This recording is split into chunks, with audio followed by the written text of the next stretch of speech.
Okay, with great pleasure, we're going to finish the first parak of Pirkay Avos and start the second parak. That's what happens when you learn every day. We are looking for people to sign up for the 2 minyanim on the first morning of Shavuos, the second minyan, where we'll have learning the whole night here in the shul, and the second minyan at 8:20. So please sign up so that we know miva mia haholchim. There is a sheet. If you're going to be here, sign up by one of them, but let us know so we can make plans. Also, we get food for the night, so we want to know how many people are going to be here. So please sign up. Again, for those that did not hear last night, we have a big simcha in the shul, a really wonderful simcha last night after the Chumash I ran over to wish Rabbi Friedman a mazel tov. Rabbi Friedman is a chassan, our Rabbi Friedman, and it was a beautiful simcha last night, and the zivik should be Eliyafa Zayin. So the Mishna ends off, Rabbi Shimon Gamliel, the parak ends off as we're sponsored by the Fisher family, the Nishmas Basi Bas Rabbi Shlomo ben Avram Levi Pel Bas Ruvain. Also the Nishmas David ben Chaim Lefu Shalem for Yomis Mechai Sar Yaakov ben Basi Elias Chus of Abraham Yom ben Nishma Malkiudis and family. By Yol Klugman and family Lefu Shalem for Moshe ben Esther Fradel, for Avigdor Aye ben Rivka, Hinda Bas Chayesara, Rivka Bas Shira Leah, Meir ben Chayesara. They should have Refu Shalem B'Sei Shechel Yisrael. By the way, my shver said anybody that visited him, it was very, very appreciated. Reb Shimon Gamliel Omer, Al Shloisha Dvarim Ha'olam Omer. There are 3 pillars that the world stands upon. Al Adin, that there should be just courts of justice.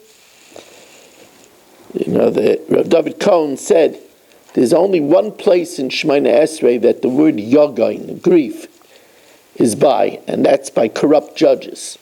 Hashiva Shayftenu Kaveri Shaina, and then V'hasim Mimenu Yogain V'anacha. So the world needs to have honest justice, Vala Emes, and upon truth, Vala Shalom, and peace. Because without peace, there's nothing. As Rashi says in this week's parasha, Im ein shalom ein klum. Shenemar emes u'mishpat shalom, truth, justice, and shalom, shiftu b'shareichem, should judge in your gates. Now here, the author of the Mishnayos, one of the greatest people in the history of mankind, Rebbe Yomer, Ezuhi derech yeshara sheyavaloi ha'adam. What is the proper path that a person should choose? The literal translation of yeshara is straight. What's the straight path? Yashar, yashar, straight. Koshi tferes loisa. Anything that's a balance of bringing splendor to the one who does it, v'tiferes loimin adam, and at the same time, people will hold them in high regard. The Rav says that you need to strike a balance. He says if a person will give away all his money, it'll be a Tiferes Loimin Adam, everybody will like him, but it won't be Tiferes Loisel, it won't be good for him. If he doesn't give anything, that'll be good for him. He'll have a lot of money, but it won't be good Libnei Adam. So the Rav says you have to strike a balance. Be careful with light mitzvahs than as much as you are by very severe mitzvahs. Mitzvahs that carry very big penalties. You should be careful with the light mitzvahs too. Like Mayim Achrayim. Be careful. Because you don't know the reward of the mitzvahs. That's why the Torah doesn't tell us the reward. That we should be careful with all the commandments of Hashem. You don't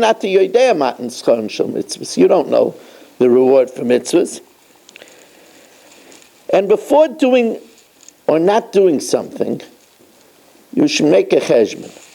Ve'vi mechashiv hefsid mitzvah keneged schara. Here's a person, to do a mitzvah, he would have to pay a lot of money. So there is an element of hefsid.